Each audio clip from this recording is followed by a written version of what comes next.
In this video, what we'll do is discuss the World Trade Organization and specifically the way it resolves trade disputes. And I think this is the most important thing. We had talked about the issue of countries getting into trade conflicts with one another, the General Agreement on Tariffs and Trade mechanism for resolving disputes as being completely ineffective because just one country could block any sort of retaliatory measures. So the question is this a problem that the WTO can solve? And well, let's look at that. Let's look at what happened when it was decided in the last round of negotiations under the auspices of the old GATT structure, that Uruguay round, under that kind of set of trade negotiations that were going on for those many years under the Uruguay round, it finally was decided we've got to create a stronger, more powerful, more effective international trade organization, and we have to have a different way of resolving trade disputes. Let's call this new organization the World Trade Organization. And let's create this very effective way of resolving trade disputes that will work like this. So let's see what this is. First of all, this new organization had a formal structure. And I should have had a little C there before the number 160 because new members joined. So circa about 160 members. New countries join all the time. But approximately 160 members right now. The current Director General, as you see there, is, and I'm going to pronounce it with the Brazilian pronunciation. He is a Brazilian fellow. His name is Roberto Azevedo. And Roberto Azevedo served a 5-year term, 2013, 2018. He was renewed for another 5-year term. He's now in a second 5-year term as Director General of the WTO. And so I think this guy is in particular very interesting to me. I interviewed him when he was merely the Brazilian ambassador to the WTO, one of the many representatives representing his country, Brazil, at WTO headquarters in Geneva. And later he went on to become the Director General. So I was very excited to hear about that because I interviewed him for a case on the U.S.-Brazil dispute that we'll talk about, the U.S.-Brazil cotton subsidy dispute, a later case we'll discuss briefly. And at the time he said, well, this is very interesting talking to you. I'd be so happy to discuss this further with you and meet with your students at any time or so on. At the time, I was bringing groups of students to Geneva to visit WTO and other companies there. But later he became Director General of WTO and suddenly he was very busy and wasn't able to meet with my students as he had promised. So I was disappointed in that. But he is a very impressive individual, and I can see why he was so widely supported to be the new Director General of WTO in 2013 and renewed after his 5-year term ended. So this is Director General of WTO. This is a much more effective organization because, as I mentioned, the way of resolving disputes has a much more organized feel to it, right? There's timely schedules. There's a step-by-step process, which we'll go over. There's even an appeals process if the country isn't happy with the outcome of the first panel decision. But then what is interesting is after that one chance to appeal to what is called the appellate body, I'll explain this in more detail in a moment, the country is simply unable to pursue that further. So I think that there is kind of a definitive ending point to these trade disputes in the old GATT process that used to go on forever. And it is a much more effective process because there's no longer possible for any one country to block a panel's recommendation that, these kind of measures should be authorized. We're going to approve this kind of retaliatory measure. Countries can't get away with that anymore. They can't just block it just by objecting to something. In fact, the only way, once you've gone through the appeals process and the appellate body has made its ruling, the only way a ruling by the appellate body can be overturned is if 100% of the members of the WTO vote to overturn that, including the country that won the dispute. And that never happens because the country that won the dispute doesn't want to overturn something that was favorable in its favor. And so you see that this is a much more effective way of resolving trade disputes.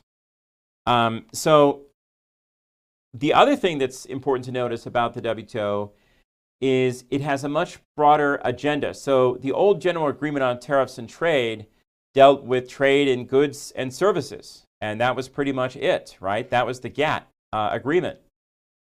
So when the WTO was created in 1995, it was decided that the WTO would not only oversee that original GATT agreement, so that agreement is still there, the General Agreement on Tariffs and Trade is still there, it's just that there's a much more powerful organization that oversees that agreement. Well, guess what? They also decided to create many additional agreements, many additional multilateral agreements, many-sided agreements, all the countries that were now members of the WTO. By the way, they're no longer called contracting parties to an agreement. They're now members of this organization. Well, that organization, the WTO, oversees not only the GATT, but also things like the Agreement on Agriculture, the General Agreement on Trade in Services, the GATS, the Trade-Related Intellectual Property Rights Agreement. So I've listed 3 important additional agreements that the WTO oversees. But you know what? There are over 20 agreements now that the WTO oversees, in addition to the General Agreement on Tariffs and Trade. So I think that is also quite significant. It covers a lot broader area. And countries that join the WTO, they're given some time to become fully compliant with all of these agreements. But ultimately, when they do, they're following some pretty interesting rules and very restrictive in some ways. They can't just do whatever they feel like. They are meant to comply with these 20-plus agreements that the WTO oversees. So it is a significant organization for that reason alone. Now, let's talk about how the WTO dispute settlement process works. Now, keep in mind, the WTO itself isn't a global policeman, right? It doesn't like go around and check countries and see if they are compliant with the various agreements. In fact, what it does, it's more like, I think the better analogy would be to see the WTO as a Supreme Court of international trade. Now, they don't call it that themselves. The WTO people and officials don't refer to themselves as the Supreme Court of international trade. But in my mind, that's a great analogy. That's a good way to see it. Because the WTO doesn't actually enforce the rulings, right? It just makes rulings. And then it's up to the countries themselves, the member countries of the WTO themselves, to enforce those rulings. So that is significant. So if the WTO panel investigates some issues and rules, oh yes, country A is violating the rules. You know, this country brought us a dispute. Country A, let's say, is the one that brought the dispute and says that country B is breaking the rules. We think that they are blocking access to their market. They are putting up high tariffs, and that's unfair. They aren't doing that they're doing it in a discriminatory way that just simply blocking our access to their market. Well, that violates the principles that the WTO runs by, right? That violates the non-discrimination principle. And so basically then the panel would investigate these issues, and if it determines that the country had broken the rules, then it would say to the country that brought the dispute forward, country A in this case, we will now authorize you to retaliate against country B, the country that was breaking the rules. If there is something that country B likes to export to you, let's say they like to export fish to you, you can now impose really high taxes on imports of fish.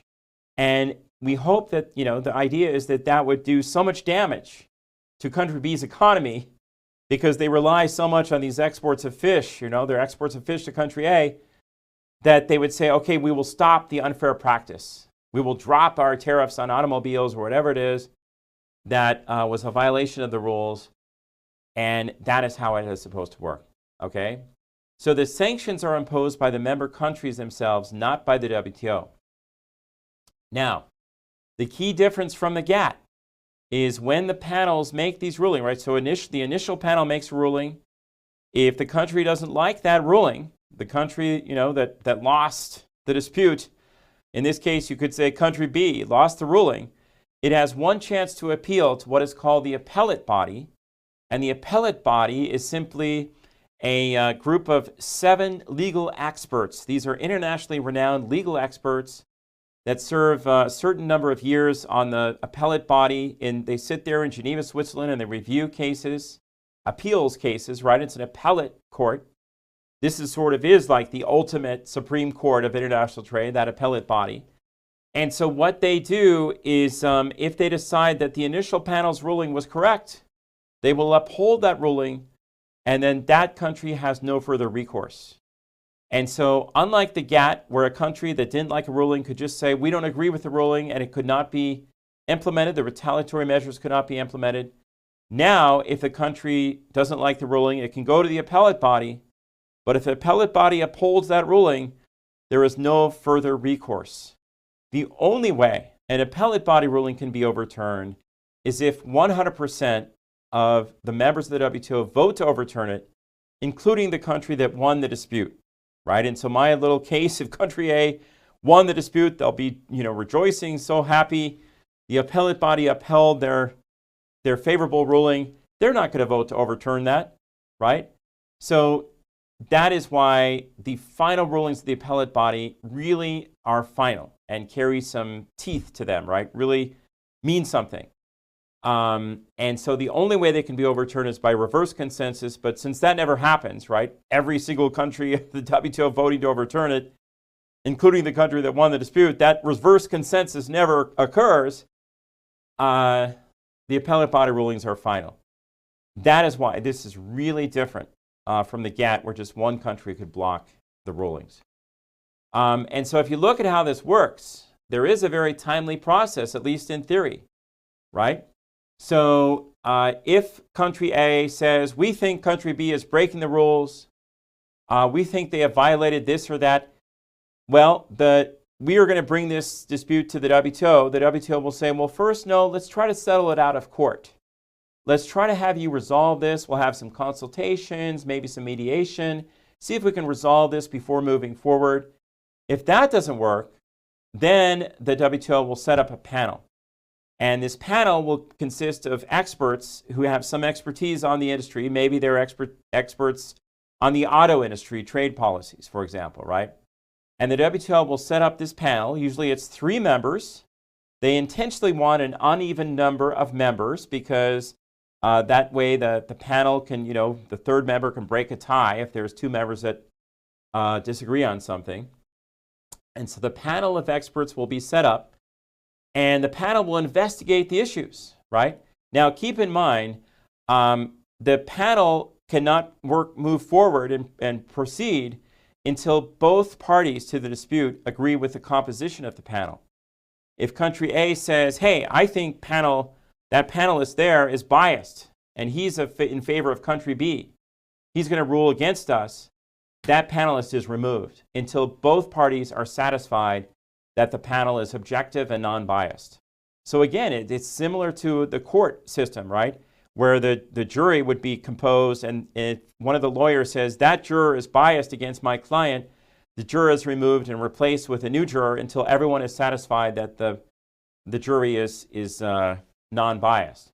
So that's how these panels are set up. So that's why there's some real objectivity, at least in theory, to this process. Okay, once the panel investigates everything and makes a decision, they issue their final report to both parties to the dispute. They will say, yes, we agree with country A.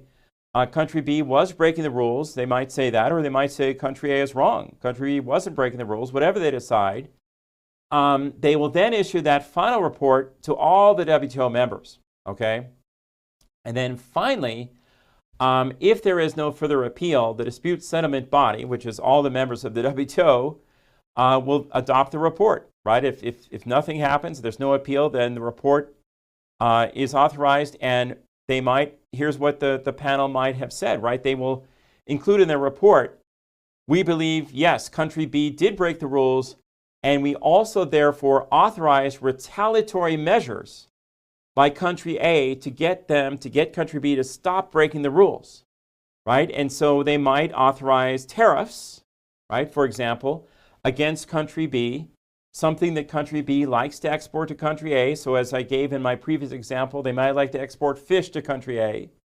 So the panel might say, we have seen that country A has been damaged by not being able to export its automobiles to country B. We believe the damage is in the range of about $300 million a year that country A has suffered by not being able to export its automobiles to country B. So we authorize $300 million worth of retaliatory tariffs by country A against country B. And they like this WTO, when they do this, they authorize these retaliatory measures. Normally, they do authorize tariffs, taxes on imports as the retaliation, because taxes on imports are something that is easy to measure. And the statisticians and others at the WTO headquarters can make sure that the retaliatory measures are proportional to the damage that was done. So that's how it works. Now, if there is an appeal, right? So this whole process, as you can see, is supposed to take 1 year.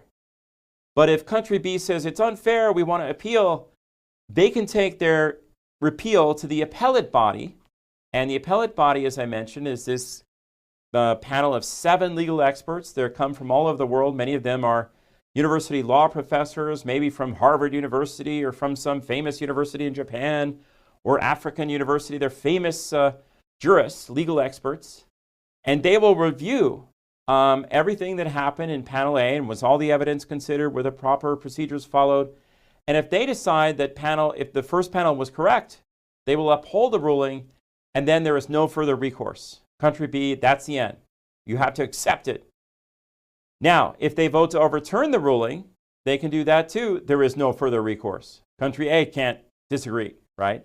So the appellate body is the final word on this. And so if the appellate body, let's say, rules to uphold the ruling, that ruling, whatever they decide, should take no more than 3 months. So if you look at this, the whole process, to me it sounds like a long time, but in fact, in these kinds of disputes, 1 year and 3 months is relatively fast to resolve a dispute like this. And certainly it's faster than it used to be in the GATT, where these disputes never got resolved. So there actually is some finality to this, right? That's how it's supposed to work. So, I think this is a very interesting example. Now, as I mentioned, you can have scenarios where a country could drag it out, right? And so I think a very interesting example is US versus the EU steel dispute that happened in the early 2000s. And so this is a case where actually it wasn't dragged out, it was done quickly. So I'll give you some other examples where it was dragged out. But the way it's supposed to work is like this. In this case, the US put really high tariffs on steel. And many people felt that President George W. Bush, who was president of the United States at that time, by dramatically increasing tariffs on steel, that maybe that wasn't right. And in fact, the European Union said, we don't think that is correct. George Bush said, well, our own domestic laws, the Section 201 of the 1974 Trade Act allows us, if we feel that too many imports are coming in, we can impose high tariffs, right, for a 3-year period. And that is consistent with Article 19 of the General Agreement on Tariffs and Trade. Well, the EU said, no, it isn't, because you have to prove that your industry was in every other way competitive and using the latest technology and so on. So the United States could not prove that. In fact, we had a lot of steel mills using outdated technology and so on. And so what happened is the EU took the dispute to the WTO and won. The WTO panel ruled against the United States and said, United States, if you don't stop these unfair high taxes on imports for steel, the EU will be allowed to retaliate against you. So George Bush said, we don't want that retaliatory measure because what the EU was proposing in terms of its retaliation was something very interesting. They were proposing, they were allowed to retaliate, I can't remember the full amount, $300 million, $250 million a year in retaliatory measures. And they were allowed to select the product that they could impose this huge increase in tariffs on, something the US liked to export to the EU. And to me, I thought what was interesting is the product they selected was unusual. It was orange juice. And so I thought, now, why did they pick orange juice? Why did these EU trade officials pick orange juice as the product where they would have a significant increase in tariffs as a way to punish the United States? Well, the reason is, if you think about it, is at that time in the early 2000s, George W. Bush was president of the United States. His brother, Jeb Bush, was governor of the state of Florida, which produces a lot of orange juice.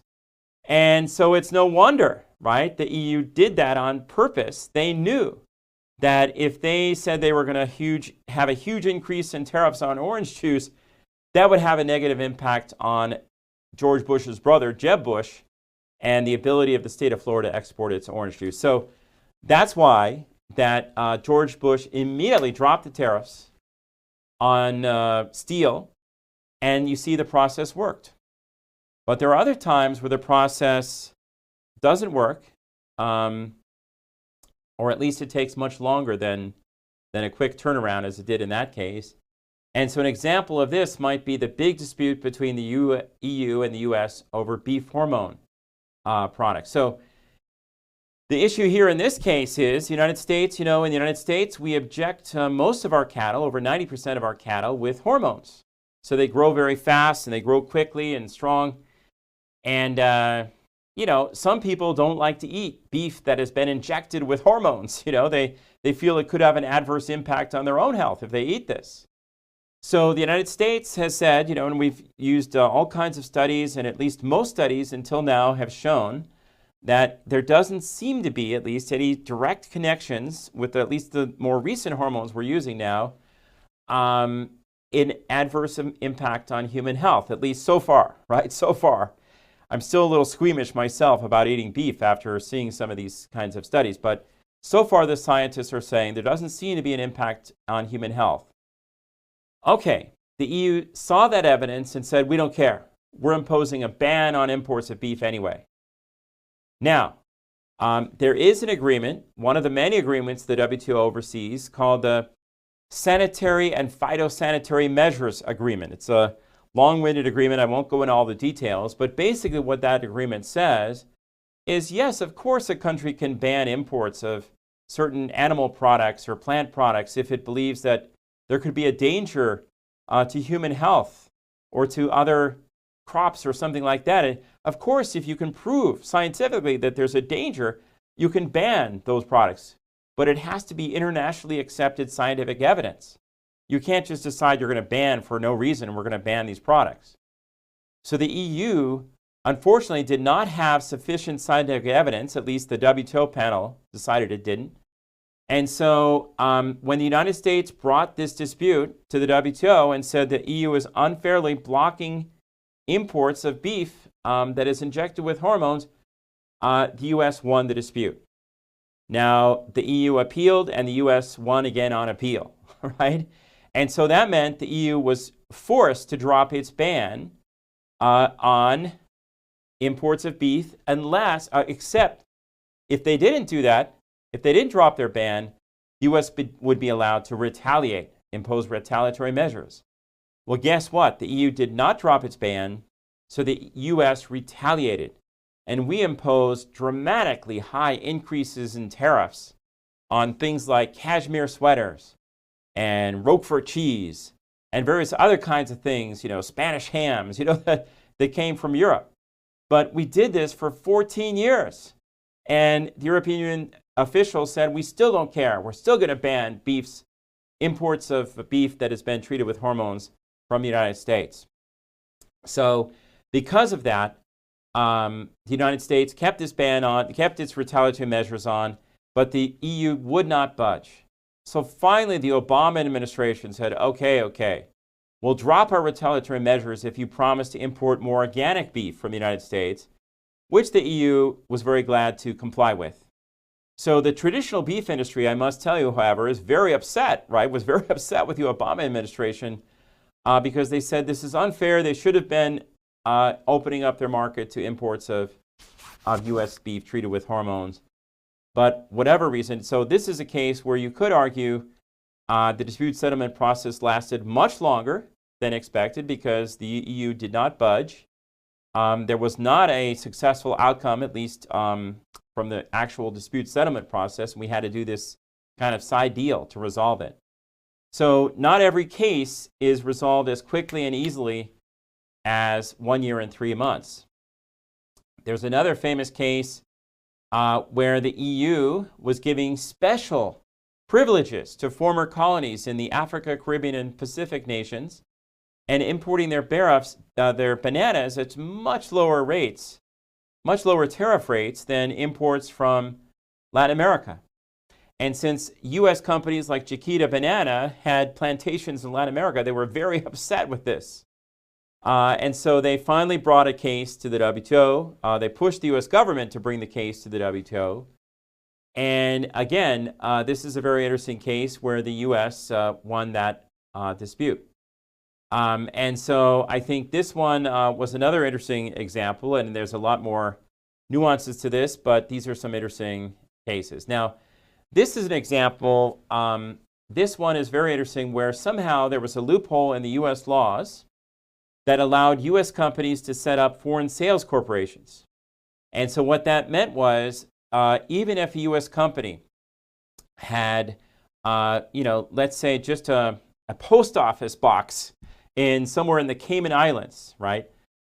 They could channel, somehow they could say, well, all of our export revenues must be channeled through this post office, suite of boxes we have there that happen to be in a tax haven country like the Cayman Islands, where there are no taxes. There's no corporate taxes.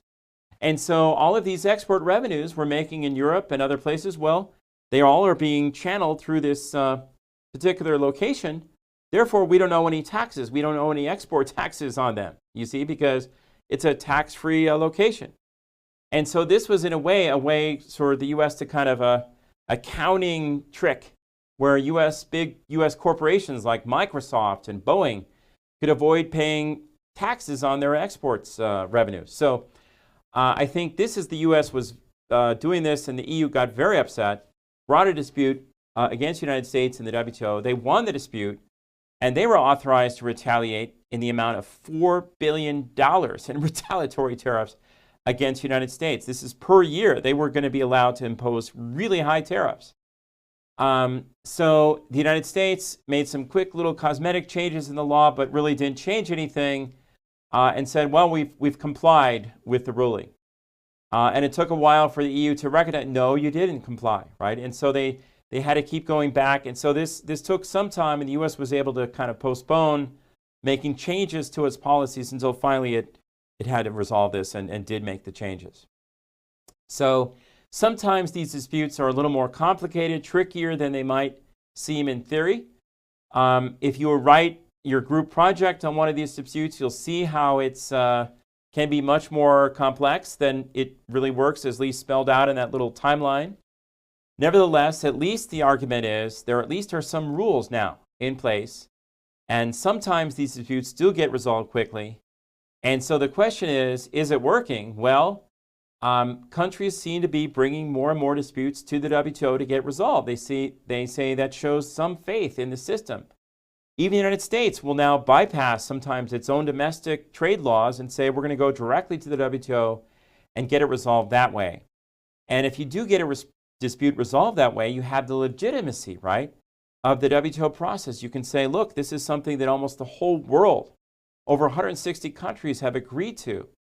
The country that brought the dispute against us, the country we're bringing the dispute against, they agreed to these rules themselves. So if the WTO panels rule in your favor, you have great legitimacy, right? You can impose retaliatory tariffs with the full authority of the WTO behind you. So the idea is this is a much more effective way to get disputes resolved. And it prevents these disputes from escalating into big trade wars that used to be the case in the old days before we had an effective rules-based system of trade. So that's the argument, that this beats the old-fashioned economic nationalism, every country looking out for its own interests. Nevertheless, countries still do have a tendency to take the law into their own hands. They do sometimes object to the WTO when the WTO rules against them. Certainly sometimes there are economic nationalists, right? Especially those in the United States and other places that don't like the WTO rulings and might say we shouldn't even be a member of the WTO. For example, Donald Trump, when he first became president, said, we don't believe in this. I mean, we would like to have our own sovereignty. The U.S. government should have complete legal control over its trade policy. We don't want to have some agency telling us what to do. If the WTO panels rule against us, we don't want to have to bow down to the superior authority of WTO rulings. Some bureaucrats in Geneva, Switzerland telling us what we can or cannot do. Nevertheless, this was the kind of system that was established after World War II. The idea was to get away from the old-style economic nationalist policies that people at that time believed helped contribute to World War II, helped contribute to all the tensions and conflicts that contributed to World War II, right?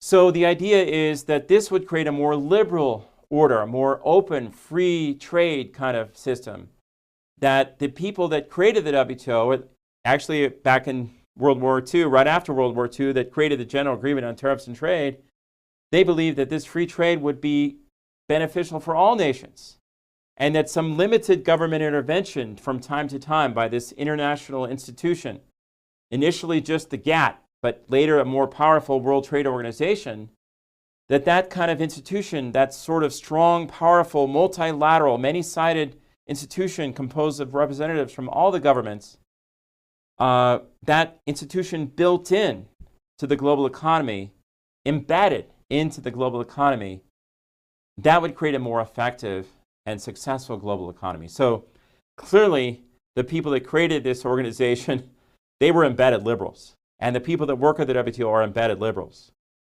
So they don't believe in economic nationalism. They think this sort of thing, free trade, is better for all nations.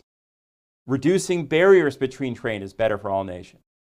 And they certainly don't agree with the structuralists that the rich capitalist countries control the WTO to promote their own selfish interests.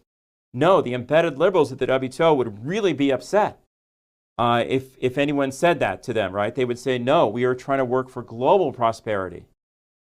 And, I used to bring groups of students to visit the WTO headquarters, and I would have them read a critique of the WTO written by a famous critic of the WTO, a structuralist critic called Walden Bellow. And his famous article is WTO, Serving the Wealthy, Not the Poor. And you can see that his critique of the WTO really has a strong structuralist element to it, right? But people at WTO headquarters, if any of my students mentioned the words Walden Bellow, they would get very upset and say, that is not what we do here. We are promoting global prosperity. So I think that's how they view it. There is some faith increasingly in the WTO process, but still there is this tendency for countries, of course, to take law into their own hands. And that's the situation we're in now.